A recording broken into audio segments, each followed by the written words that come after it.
Hey guys, tonight we're taking a deep dive into one of history's most colossal and enduring mysteries. Or rather, one of its most colossal and enduring misconceptions. You've heard the legends, right? The Great Wall of China, a majestic serpent of stone winding its way across mountains and deserts, built to heroically repel the relentless, marauding barbarian hordes. It's the ultimate postcard image, a symbol of defiance against overwhelming odds, a testament to sheer, unyielding will. But what if I told you that the real reason for its construction, the underlying, mundane, brutally effective truth, was, well, profoundly boring. Not quite the stuff of epic poems, more like an ancient empire's never-ending to-do list. A gargantuan bureaucratic undertaking that transformed the lives of millions into a living, breathing spreadsheet entry. Forget the grand, romanticized narratives for a moment, because tonight you're going to step into the boots of those who actually built it, to feel the grit, the pain, and the soul-crushing monotony that defined its reality. We're going to peel back the layers of myth and reveal the surprisingly unglamorous, yet utterly brutal, reasons why this architectural marvel came to be. So, if you're ready to get a little dirty, to truly understand the sheer scale of human endurance driven by something far less glorious than pure heroism, then settle in. Like this video, subscribe for more gritty history, and tell me in the comments where you're watching from. Now, dim the lights, maybe grab a stale biscuit, and prepare for a journey into the grinding, unromantic truth of the Great Wall. You stand there, a speck in the vast, indifferent landscape, the wind whipping around you, carrying with it the fine, gritty dust of the northern frontier. Your clothes, patched and worn, offer little protection against the biting cold that seems to seep into your very bones, a cold that has been your constant companion for seasons now, long enough for the memory of warmth to feel like a distant, half-forgotten dream. Your stomach growls, a hollow, aching protest that you've long learned to ignore, a familiar symphony of deprivation that plays in concert with the thousands of others around you, all bound by the same invisible chains, all shackled to the same impossible task. This isn't the heroic battlefield you might have imagined when you first heard the imperial decree.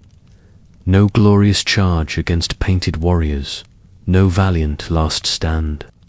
No, this is something far more insidious, far more relentless, and, in its own way, far more terrifying.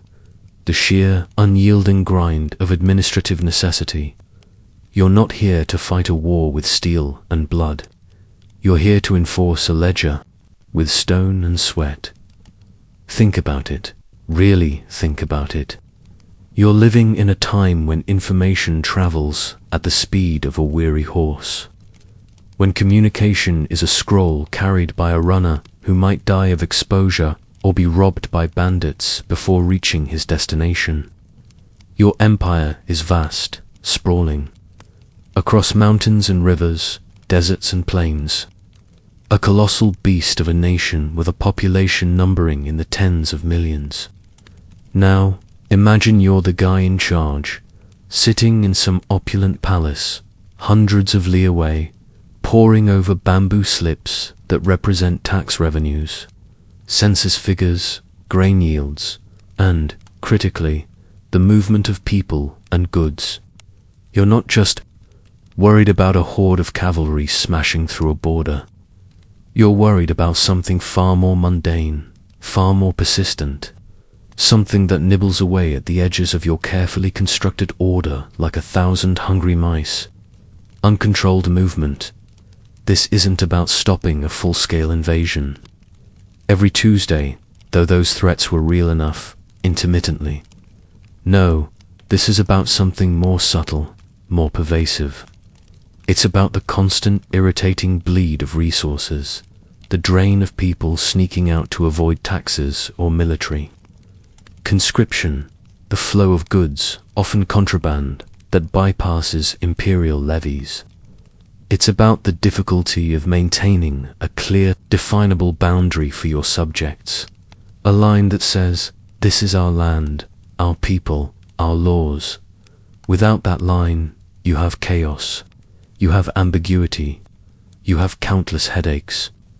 For the mandarins trying to collect their due, trying to account for every grain of rice, every copper coin, every able-bodied man, you glance at the foreman, a hulking brute whose face is a roadmap of scowls and sun-baked wrinkles, his breath misting in the frigid air as he barks an order, his whip a constant, chilling presence, coiled at his belt. He doesn't care about imperial spreadsheets. He cares about his quota, about the number of stones laid, the cubic feet of earth moved, the sheer relentless progress of this impossible project. But you know, deep down, through the haze of exhaustion and hunger, that his quota, your suffering, all stems from that distant, academic concern. The emperor, in his wisdom, or perhaps his exasperation, didn't just want a barrier against invaders. He wanted a glorified customs gate, an administrative line in the sand, a bureaucratic checkmark on the national accounts. He wanted to deliver his spiritual landlord's property, not just defend it. You remember the scholars.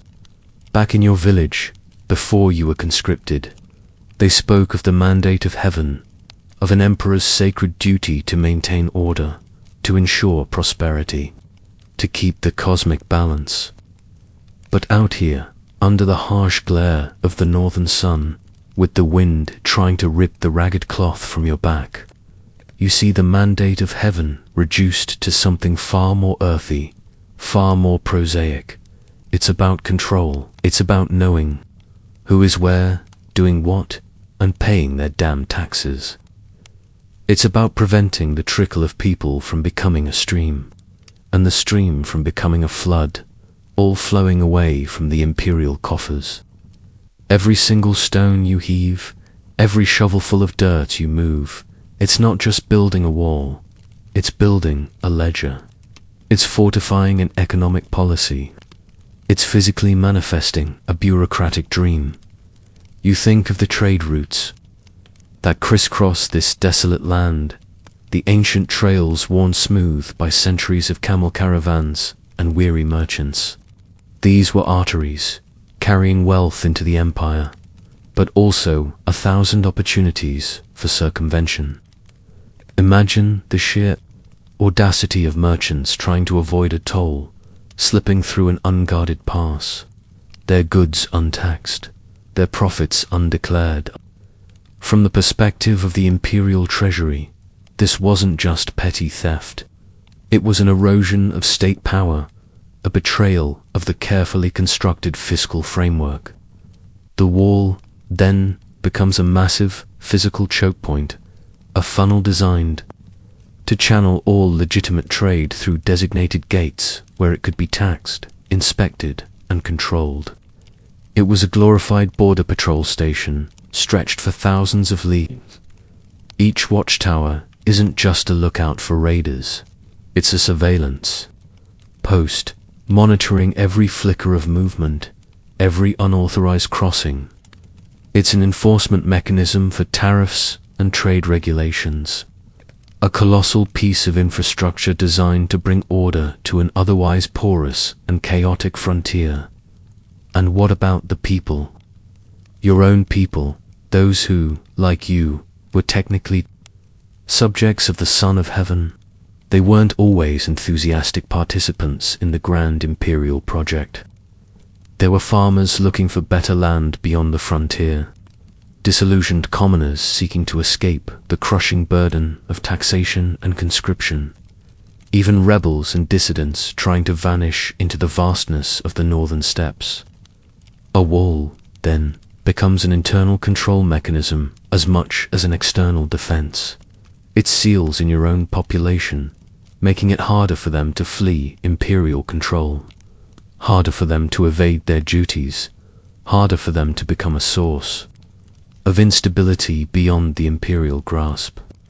It's a giant stone fence designed to keep the emperor's flock within his pasture, making it easier for the spiritual landlord to count his sheep.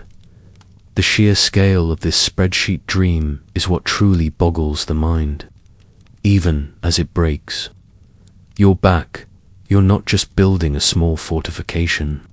You're building something that dwarfs anything you've ever seen or imagined.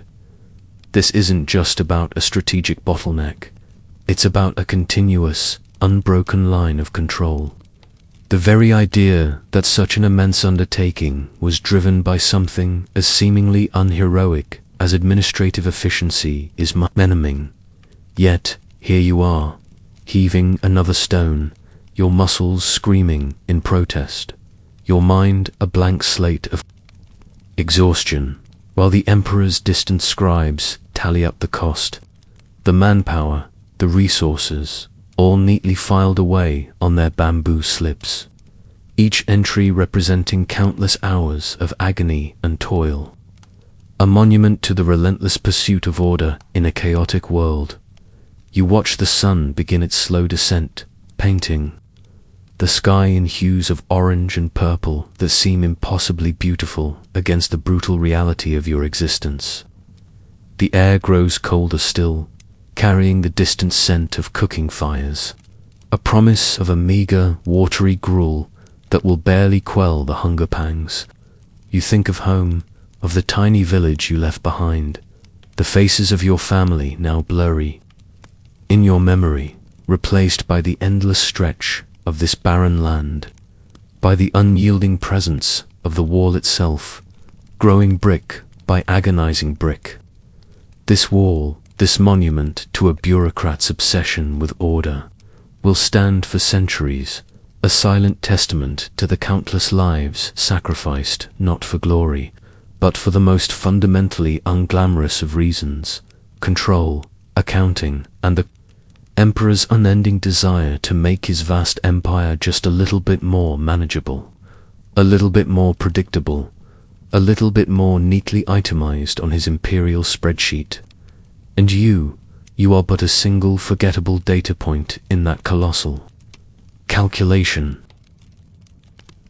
The sun rises again, a malicious orange orb in the pale, indifferent sky, and you're already moving. You have to be. There's no easing into the day here, no lingering over a cup of tea. Your body is a collection of aches and pains, a testament to the previous day's relentless assault on your muscles and bones. Every joint protests, every sinew screams as you force yourself up from the hard, cold ground of the makeshift barracks, a drafty, temporary shelter shared with dozens of other men, the air thick with the stench of unwashed bodies, stale sweat, and the faint, ever-present odor of fear. The morning ritual is always the same: a quick, desperate attempt to warm your hands over a sputtering, smoky fire, a gulp of thin, brackish water, and then out into the unforgiving chill before the first rays of light have even properly banished the long shadows of the night. This isn't just labor. It's an erosion of your very being, a slow, methodical grind orchestrated by an unseen bureaucracy that demands its pound of flesh. Day in and day out, your tools are rudimentary, brutal extensions of your own failing body, a heavy, iron-tipped shovel, its wooden handles splintered and worn smooth by countless hands before yours, the rough edges digging into your skin. A pickaxe, its head heavy and dull, designed to chip away at the stubborn, frozen earth that seems to resist all efforts to tame it. A basket woven from rough reeds, perpetually shedding fragments that prick your fingers, used for hauling mud and small stones, its weight increasing exponentially with every step you take up the newly constructed ramp. This isn't precision engineering. This is brute force, applied relentlessly, mind-numbingly, to a task that feels as endless as the horizon itself. You plunge the shovel into the earth, feeling the jolt reverberate up your arms, through your shoulders, rattling your teeth.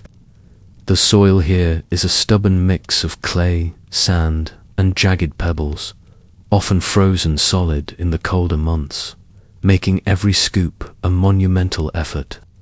The cold bites at your exposed skin, turning your fingers numb, making your grip precarious. You can feel the blisters forming on your palms, rupturing, then reforming, the raw skin underneath a constant source of agony. It's a perverse kind of dance, this rhythm of digging, lifting, hauling. Each movement is a calculated expenditure of dwindling energy, a silent prayer that your back won't give out, that your knees won't buckle, that you won't trip and send your meager load tumbling down the slope, inviting the wrath of the foreman's whip. The soundscape of your existence is a symphony of suffering. The dull, rhythmic thud of mallets against stone, the scraping of shovels, the creak and groan of overloaded wooden carts, their wheels protesting against the uneven ground, the constant guttural grunts and strained breathing of hundreds of men, their efforts synchronized not by harmony, but by sheer necessity. And then, cutting through it all, the sharp, cracking sound of the whip, followed by a raw, agonized scream, a chilling reminder of the ever-present threat of punishment for any perceived slacking, any moment of weakness. It's a sound that makes your stomach clench, your heart pound, even if it's not directed at you, because you know it could be any moment. The bureaucracy demands its progress, and human suffering is simply another resource to be exploited.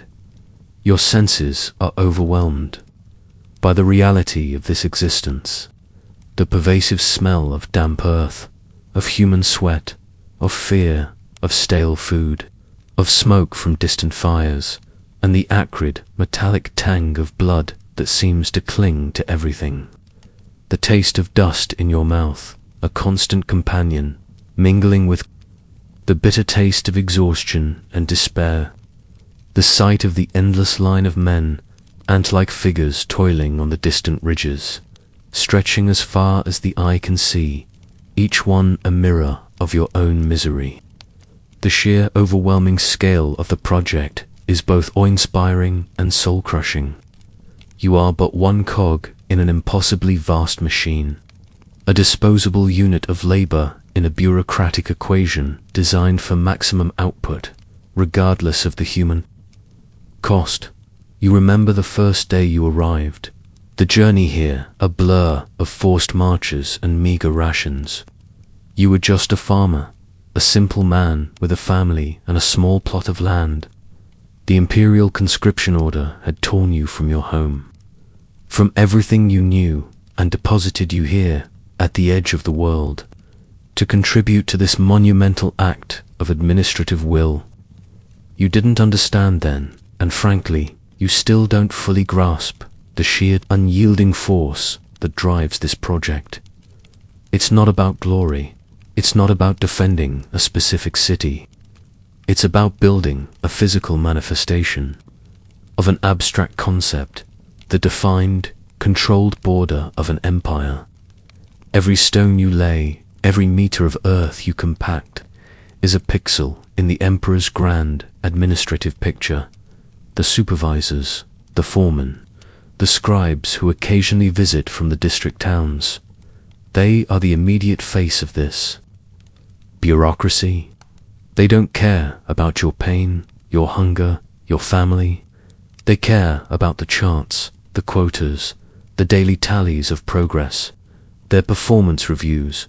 You realize, with a bitter internal chuckle, depend on how effectively they can extract labor from your dying body.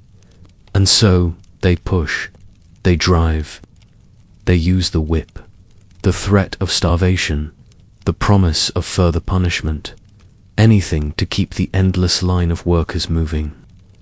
to keep the stones piling up, to keep the dirt being packed down. You are a resource, a unit of energy, and your efficiency is paramount. You lift a particularly heavy stone, its rough surface tearing at the already raw skin of your hands.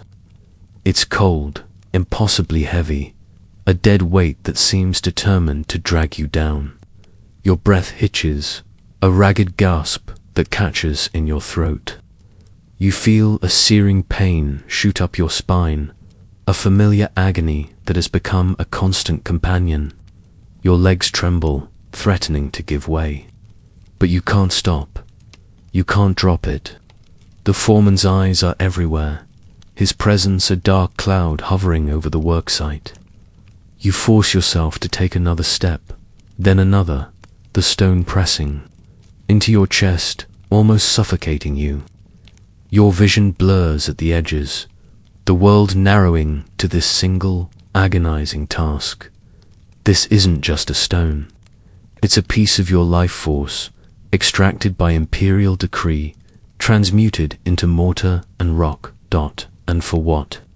Not for some glorious, romantic ideal of empire, but for the mundane, often overlooked details of statecraft. To make it harder for the few peasant families who live beyond the existing, less substantial barriers to sneak across with their untaxed goats. To prevent a handful of nomadic raiders from easily disappearing back into the vastness of the steppe after a petty raid on a village. To ensure that the tax collectors have a clear line in the sand, a definitive border for their ledgers. The grand monument of the Great Wall, stretching for thousands of li, is in many ways a testament to the colossal effort required to solve problems that, on a smaller scale, might seem almost trivial. But for an empire that prized order, that lived and died by its ability to administer its vast domains, these trivial problems were systemic, corrosive, and demanded a solution of epic proportions. As the day wears on, the sun climbing higher, beating down on your exposed back, you feel the familiar exhaustion settle in, a heavy cloak that weighs you down, body and soul.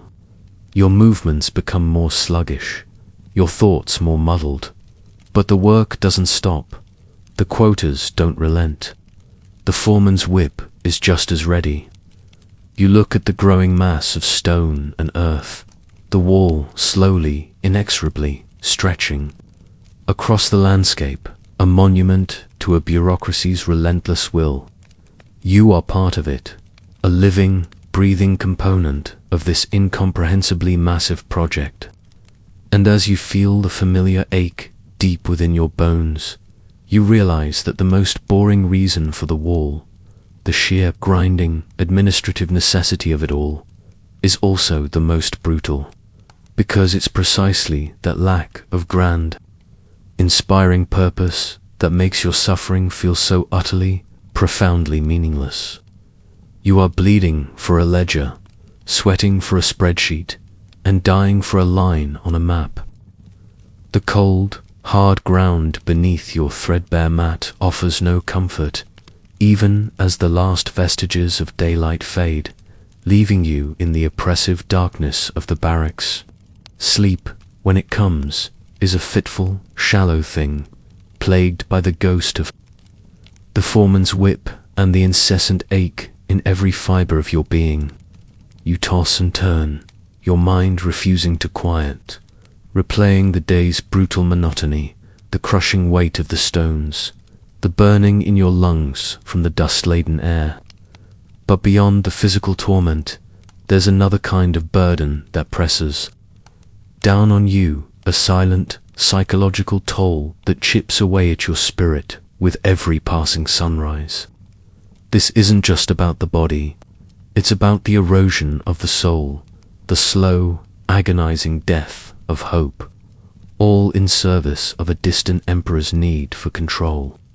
For an unblemished ledger, you try to conjure the image of your family, your wife's gentle smile, the bright eyes of your children, but the faces are growing dimmer, blurred by the passage of time and the sheer, overwhelming reality of your present suffering.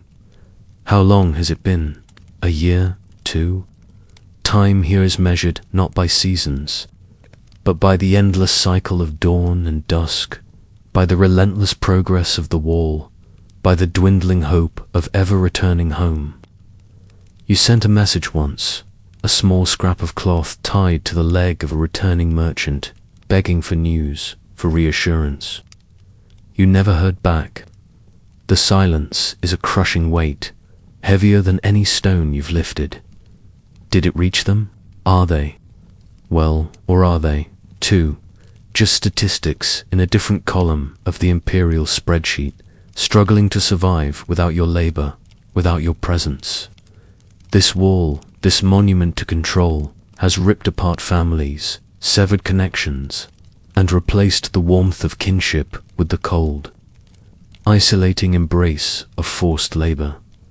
The constant fear of not meeting quotas is a spiritual landlord that lives in your head, always demanding rent.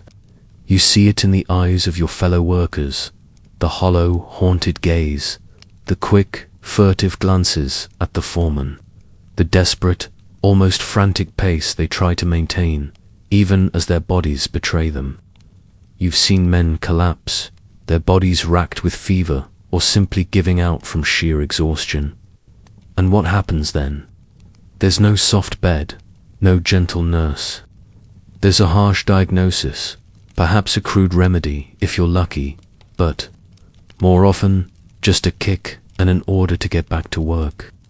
If you can't, you're often left to die, your body summarily discarded, a number erased from the tally, replaced by another conscript dragged in from some distant village. The value of human life here is less than the value of a single, well-placed stone. Disease is an invisible enemy, far more insidious than any bandit. The crowded barracks, the lack of sanitation, the meager, often spoiled food, the constant exposure to the elements, it's a breeding ground for sickness. You've watched men cough themselves to death, their lungs ravaged by the dust and the cold. You've seen the dysentery sweep through the camp like a scythe, leaving behind a trail of emaciated corpses. You cling to health with a desperate, almost superstitious fervor, knowing that even a common fever could be a death sentence. Your body, already pushed to its absolute limits, has no reserves to fight off illness. Every day you wake without a racking cough or a burning fever is a small, uncelebrated victory. This massive project of control and definition breeds an immense, unquantifiable human cost in sickness and death, far beyond the physical exertions. It's not just the labor that kills. It's the conditions, the despair, the absolute disregard. For the individual, the food, when it arrives, is barely enough to sustain life. A thin gruel, often watery and tasteless, occasionally supplemented by a handful of dried vegetables or a piece of tough, dried meat. You eat quickly, ravenously. Every bite, a desperate attempt to stave off the gnawing hunger that is never truly satisfied. You watch others, gaunt figures with hollow cheeks and sunken eyes, as they fight over scraps, their dignity long since stripped away by the relentless demands of survival. This isn't just a physical deprivation, it's a constant, brutal reminder of your place in the imperial hierarchy. You are less than a person. You are a tool, and tools are given just enough fuel to function, nothing more. The constant state of semi-starvation dulls your mind, saps your will, making it harder to resist, harder to even think of anything beyond the next meal, the next moment of rest. It's a subtle form of control, a constant psychological pressure that keeps you subservient, focused only on the immediate, desperate need. You think of the boring reason for all this, the administrative impetus behind the wall's construction. It was about creating a clear boundary, about preventing smuggling. about controlling the movement of people and goods, about establishing a definitive frontier for tax collection. But for you, on the ground, that administrative efficiency translates into this crushing, dehumanizing reality. Every extra basket of earth moved, every stone painstakingly lifted and placed, every step taken in this desolate landscape, it all contributes to that abstract goal of control.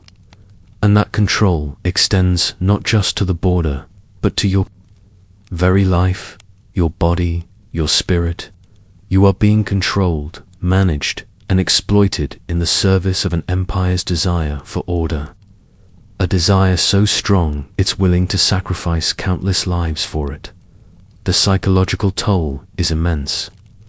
You see men break, their minds fracturing under the relentless pressure. Some simply stop, their eyes vacant, their bodies unresponsive, until the whip brings them back or sends them to an early grave. Others try to escape, driven by a desperate, foolhardy hope. You've seen their broken bodies hanging from improvised gallows, a grim warning to anyone who dared to challenge the imperial will. The fear of punishment is a constant companion, an icy hand gripping your heart, reminding you that your life is not your own, that your fate is entirely in the hands of those who command you, those who are themselves bound by the demands of the imperial bureaucracy. This isn't a battle against an enemy army. It's a battle against despair, a fight to retain a shred of your humanity in the face of an overwhelmingly inhuman system. The sun sets once more, painting the sky in fiery hues, a stark contrast to the drab reality of your existence. The air grows cold, the wind picks up, whistling mournfully through the half-built structures. You huddle with your fellow workers, sharing the meager warmth of a sputtering fire, the silence broken only by the crackle of flames and the occasional hacking. Cough. No one speaks much. There's little to say. Every day is a repetition of the last, a monotonous cycle of suffering and toil. You are building a monument to bureaucracy, a testament to the empire's insatiable hunger for control, a line drawn in stone that marks not just a geographical boundary, but the boundary of your own freedom, your own future, your very soul. And the unsung cost, the true price of this monumental endeavor, is measured not in copper coins or tax revenues, but in the countless shattered lives, the broken spirits, the families torn apart, all for the sake of an empire's endless to-do list, its unquenchable thirst for order and absolute, unquestioning control. The biting wind whips around you, carrying grains of sand that sting your exposed skin, blurring the distant, featureless landscape into a watercolor of muted browns and grays. You're on watch duty, perched precariously on a half-finished section of the wall, the chill seeping into your bones even through your inadequate layers of clothing. Your eyes scan the horizon, not just for the mythical, thundering hordes of painted warriors, though the thought does linger like a persistent phantom, but for something far more mundane, far more irritating, and in its own quiet way, just as threatening to the imperial order. A few scraggly goats, perhaps, or a small band of dust-covered figures on horseback. Not an invading army, but a handful of opportunists looking to skirt the rules. You realize, with a heavy sigh that escapes, as a cloud of vapor, that this colossal structure, this back-breaking, soul-crushing endeavor, isn't always about grand, epic battles. Sometimes, often, it's about glorified border control, about putting a definitive end to what amounts to historical jaywalking. Think about the sheer impracticality of completely stopping a truly massive, determined invasion force with just a wall. Yes, it was formidable, a monumental barrier, but it was also thousands of li long, often thinly manned, and always susceptible to being outflanked, besieged, or simply bypassed if the enemy was patient and numerous enough. No, the real, persistent, bureaucratic headache wasn't just the large-scale military threat. It was the constant, low-level irritation of the frontier, the economic bleed, the cultural seepage, the administrative nightmare that came from a vaguely defined and porous border. Imagine you're the local magistrate, trying to collect taxes from a group of farmers who swear they live on the other side of the invisible line.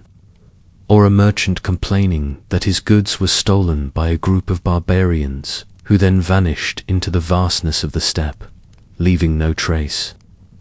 These aren't the stuff of heroic sagas, but they are the daily frustrations that erode an empire's power, that drain its coffers, that sow confusion and resentment. The wall, then, becomes a giant physical marker, an undeniable declaration. This is ours. This is where our laws apply. This is where you pay your taxes. It's an assertion of sovereignty in stone and earth, a colossal piece of cartography brought to life. You recall the whispers among the older conscripts, men who had served on the frontier for years, even before this grand construction project began in earnest. They spoke not of terrifying armies, but of small bands of horsemen, often more interested in rustling livestock or snatching a few bags of grain than in conquering cities. These were not always organized military units. They were often nomadic groups, tribes driven by hunger or territorial disputes, or simply opportunistic bandits. They'd sweep in, grab what they could, and melt back into the vastness of the northern plains, making it impossible for imperial troops to track them down. A wall then acts as a massive deterrent, not necessarily stopping them completely, but certainly making their hit-and-run tactics far more difficult and less profitable. It's like putting up a giant, very expensive fence around your property to keep out the occasional pilferer, not just the professional burglars. And it's not just about what comes in. It's also about what goes out. You've heard the stories of your own people, farmers pushed to the brink by famine or heavy taxation, trying to sneak beyond the frontier in search of better lives. Soldiers deserting, rebels fleeing imperial justice, even merchants attempting to bypass official trade routes to avoid taxes. The wall, in this context, becomes an internal control mechanism, a massive holding pen designed to keep the emperor's flock within his pasture. It makes it harder for the discontented to escape, harder for them to organize, harder for them to vanish into the vastness and become a source of future trouble. It's a physical manifestation of a travel ban, an emigration control policy on a grand, brutal scale. The empire isn't just protecting itself from external threats, it's also consolidating its internal power, preventing its own people from opting out of the grand imperial project. You shift your weight, your eyes watering from the cold, your stomach protesting with a familiar grumble. The wall stretches behind you, a colossal, serpent-like scar on the landscape, and ahead it disappears into the hazy distance. You can see the faint outlines of watchtowers, barely discernible against the pale sky, each one a tiny beacon of imperial oversight. These towers aren't just for sounding alarms. They're observation posts, information gathering points. They're like early warning systems for the mundane, the routine, the subtle shifts in the frontier economy and demography. They monitor the movement of nomadic groups, the locations of grazing lands, the seasonal migrations, all critical data for imperial administrators who need to understand the dynamics of their vast borderlands. It's less about spotting a charging army and more about tracking the equivalent of ancient traffic patterns, the sheer mind-numbing effort required to build this wall, to maintain it, to man it, all for reasons that often boil down to managing administrative details, feels like a cruel, cosmic joke. You're breaking your back, risking your life, freezing in the brutal cold, all to ensure that some distant bureaucrat can neatly categorize the flow of goods and people, that tax revenues are maximized, that the emperor's decrees are enforced down to the last square li of his claimed territory. It's a monument to the endless, unglamorous struggle against entropy, against the natural human tendency to seek freedom, to evade authority, to find the path of least resistance.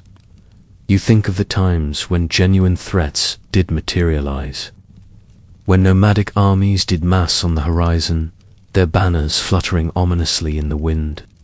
The wall then became a vital defensive asset, a formidable barrier that bought precious time, channeled the enemy into predictable choke points, and allowed imperial garrisons to mobilize.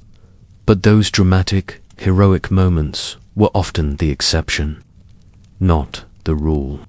For every major battle fought at the wall, there were countless days, weeks, months, years of uneventful patrolling, of routine inspections, of simply maintaining a physical presence, asserting an administrative boundary. It was the daily grind, the constant vigilance against the small, persistent threats, the slow erosion of order, that primarily drove its existence.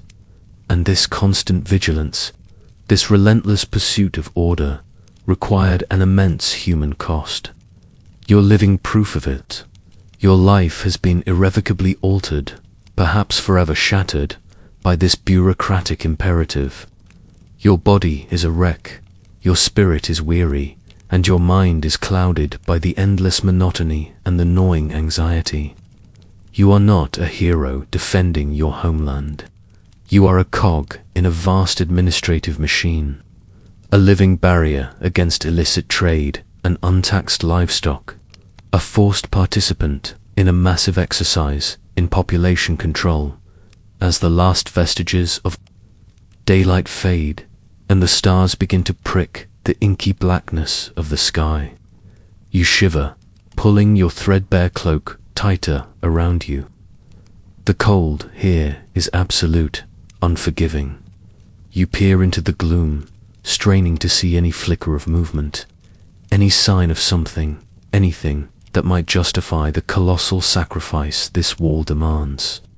And as the hours drag on, punctuated only by the mournful howl of the wind and the distant cry of an unseen beast, you realize that the most boring reason for the Great Wall's construction, the Empire's insatiable hunger for control, for order, for the precise delineation of its domains, is, in fact, the most terrifying, because it demonstrates the chilling extent to which a distant, abstract, bureaucratic ideal can utterly consume individual lives, transforming people into mere components of a massive stone and earth spreadsheet, built not just to keep invaders out, but to keep everyone, everything, exactly where the Emperor decreed it should be.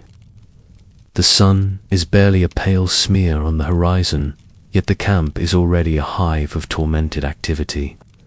The air, still frigid from the long night, is thick with the scent of damp earth, unwashed bodies, and the metallic temps of fear. Your muscles, perpetually aching, groan in protest as you force yourself to rise from the hard ground. Today, you're not on stone-laying duty, not directly anyway. Today, you are part of the vast, unseen machinery that feeds the wall itself. The supply chain. You are a beast of burden, a human mule, one of thousands tasked with bringing the very lifeblood of this colossal project to the remote, inhospitable sites where the wall snakes across the desolate landscape. And you realize, with a bitter clarity, that this logistical nightmare, this administrative marvel of ancient supply chain management, is just another layer of suffering, another facet of the wall's boring, bureaucratic genesis. You join a column of men already moving, their breaths misting in the cold air, their shoulders hunched under invisible weights of dread and exhaustion. Your own burden for the day is a massive bamboo basket, roughly woven, its splinters digging into your shoulders. It's empty now, but you know what it will carry: tools, rations, water, or perhaps even raw materials like timber or bundles of reeds, destined for some distant segment of the wall. The path beneath your feet is uneven, treacherous, worn smooth by the relentless passage of countless feet, countless carts, countless suffering souls. You slip occasionally, your foot finding a loose stone, and the jolt sends a fresh wave of pain through your already battered body. There are no smooth paved roads here, just tracks carved out by sheer repeated effort, muddy in spring, dusty in summer, frozen and treacherous in winter. The sheer scale of this logistical operation is mind-boggling, even to your dulled, exhausted mind. Think about it. Thousands upon thousands of men, spread out over hundreds, if not thousands, of li, all requiring food, water, tools, clothing, and the raw materials, stone, earth, timber, lime, to actually build the wall. This isn't just about moving a few baskets of grain. This is about sustaining a mobile city of laborers and soldiers, often in the most desolate, unforgiving terrain imaginable. The emperor's accountants, far away in their comfortable palaces, had to meticulously plan every single detail: where the food would come from, how it would be transported, who would guard it, how it would be distributed. It's a massive, ancient version of a global supply chain, prone to all the same inefficiencies, corruption, and breakdowns that plague modern logistics, but with far greater human consequences. You remember the whispers of famine in the distant provinces, the crushing tax levied on your village to supply grain for the war builders. Your own family, you realize, might be going hungry so that you and your comrades can have this meager, often spoiled, gruel. The grain, painstakingly cultivated by countless farmers like you, travels hundreds of li, often exposed to the elements, rotting in transit, or simply stolen by opportunistic officials. By the time it reaches your plate, it's a shadow of its former self, a testament not just to the vastness of the empire, but to the inherent inefficiencies and rampant corruption that plague any large-scale bureaucratic endeavor. You are not just building a wall, you are a link in a vast chain of resource extraction and consumption, where every single item, every single calorie, has traveled an unimaginable distance, often at immense human cost. As you march, the sun slowly climbs higher, beating down on your exposed head. Sweat stings your eyes, mingling with the ever-present dust. You look at the men around you, their faces grim, their movements mechanical. Some carry massive planks of timber, their shoulders raw and bleeding beneath the rough wood. Others struggle with immense jars of water, sloshing precariously with every step. The sound of their labored breathing, the creak of the baskets, the distant shouts of the overseers. It's a constant, monotonous rhythm of suffering. This isn't the glory of a triumphant army marching to victory. It's the grim determination of a population forced to move mountains, literally, for an administrative ideal. The tools themselves are a precious resource. You've seen men flogged mercilessly for losing a shovel head, for breaking a pickaxe handle. These weren't readily available in every village. They had to be forged in distant workshops, transported along these same treacherous routes, meticulously accounted for by scribes, and guarded fiercely by soldiers. Imagine the bureaucratic nightmare of tracking tens of thousands of shovels, mallets, and chisels across thousands of li, ensuring they reached the right work sites at the right time. It's a logistics manager's worst dream, executed with the brutal efficiency of an ancient empire that had an endless supply of human labor to throw at its problems. You are just another moving part in this vast, unfeeling machine, your life less valuable than the iron head of a pickaxe.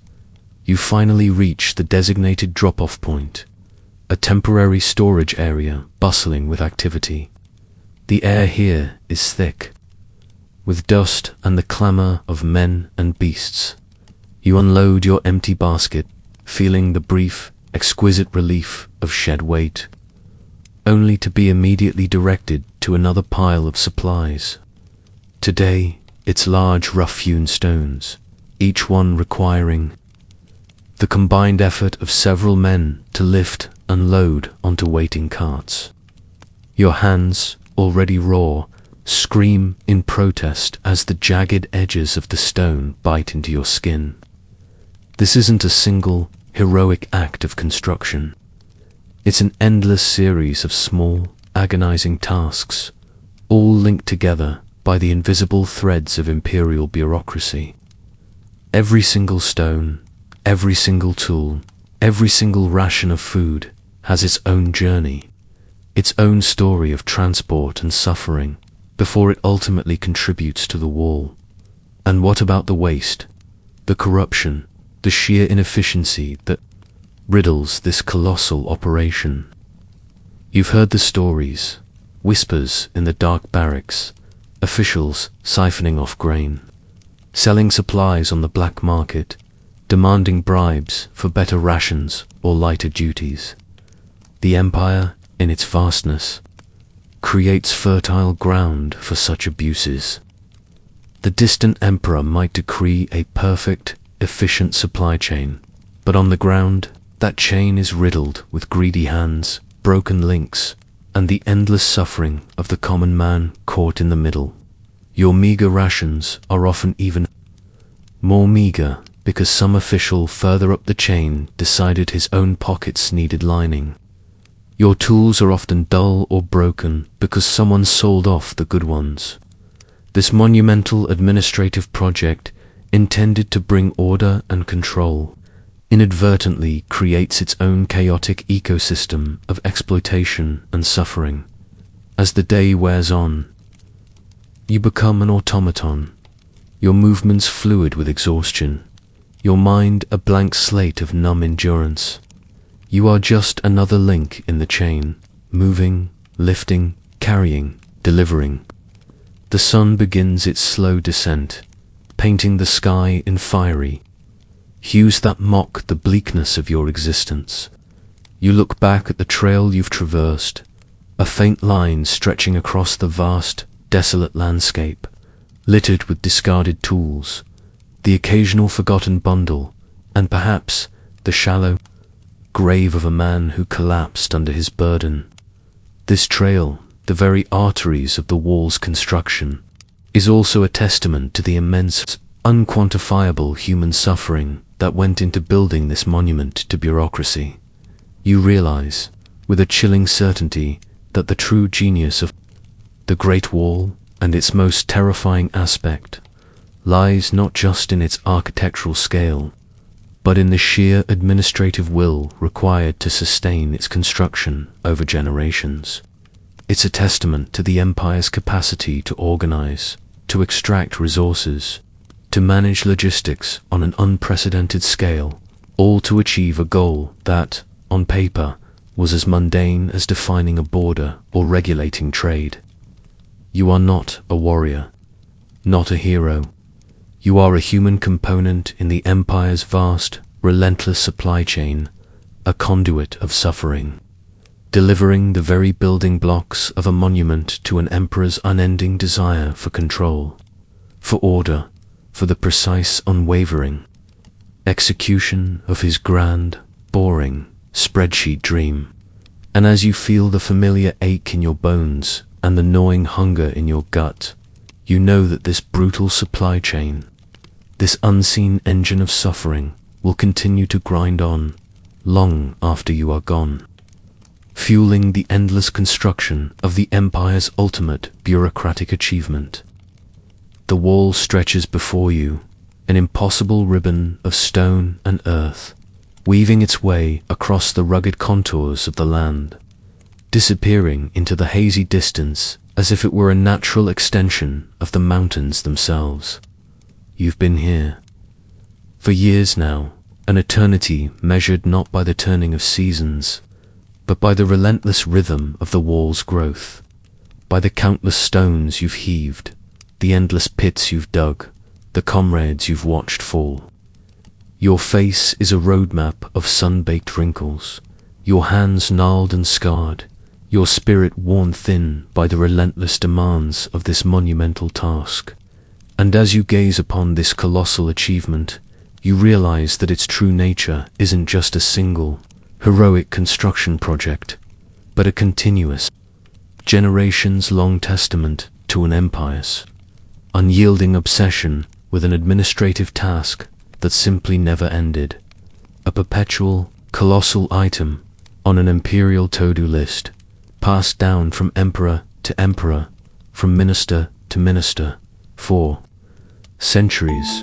You'll remember the initial decree, the grand pronouncements of a unified empire, of a single, definitive border to protect against all threats. It sounded so final, so absolute. But out here, under the merciless sun and the biting wind, you've learned the truth. Walls crumble, earth erodes, wooden watchtowers rot, stone fissures and shifts. Nature, like any determined rebel, constantly seeks to reclaim what man has imposed upon it, and so the building never truly stops. What your father started, you continue. What you build today, your son, if he survives, will likely be repairing tomorrow. This isn't a one-and-done project. It's an ongoing commitment, a perpetual drain on resources, a constant demand for human life and labor. It's the empire's oldest, most expensive, and most stubbornly persistent administrative chore. Think of it, entire dynasties rose and fell. Grand emperors with their ambitious visions came and went, but the wall, in one form or another, persisted. Each new ruler inherited not just a vast empire, but also this immense, sprawling, dilapidated monument to their predecessors' administrative aspirations. And each new ruler, faced with the same underlying boring problems, porous borders, untaxed trade, restless populations, sporadic nomadic incursions, found themselves compelled to continue the work. It wasn't always the grand, unified construction drives of the early empires. Often, it was piecemeal repairs, expansions of specific sections, the constant maintenance of watchtowers, the unending need to garrison troops along its length. It became a perpetual burden, a never-ending line item in the imperial budget, a constant demand on the empire's most valuable resource, its people. You remember the tales of specific sections being abandoned, crumbling into disrepair, only to be resurrected decades or centuries later, patched and rebuilt by a new generation of conscripts. Driven by the same administrative imperative, the wall isn't a single, cohesive entity built in one glorious burst of activity. It's a patchwork quilt of different eras, different materials, different architectural styles, each layer representing another chapter in the empire's endless struggle to define and control its northern frontier. You can see it in the stone you're working with. Now, some sections are massive, perfectly cut blocks, remnants of an earlier, perhaps grander design. Others are crude, hastily assembled rubble, testament to a period of desperate, urgent repairs. It's a physical manifestation of an empire's persistent, yet often inconsistent, commitment to a centuries-long administrative task. The watchtowers, these lonely sentinels dotting the landscape, require constant staffing. You've spent countless, freezing nights huddled in their cramped confines, your eyes scanning the desolate plains. Even when no enemy armies are massing, the troops must be there. Why? To prevent a handful of cattle rustlers, to intercept a few smugglers, to monitor the movements of peaceful nomadic tribes. Yes, for all these boring reasons and more. The wall and its associated garrisons became a colossal, permanent infrastructure for border control and surveillance. A vast network of observation points designed to feed information back to the distant imperial center, allowing the to fill their ledgers with precise data about who and what was moving across their meticulously defined boundaries.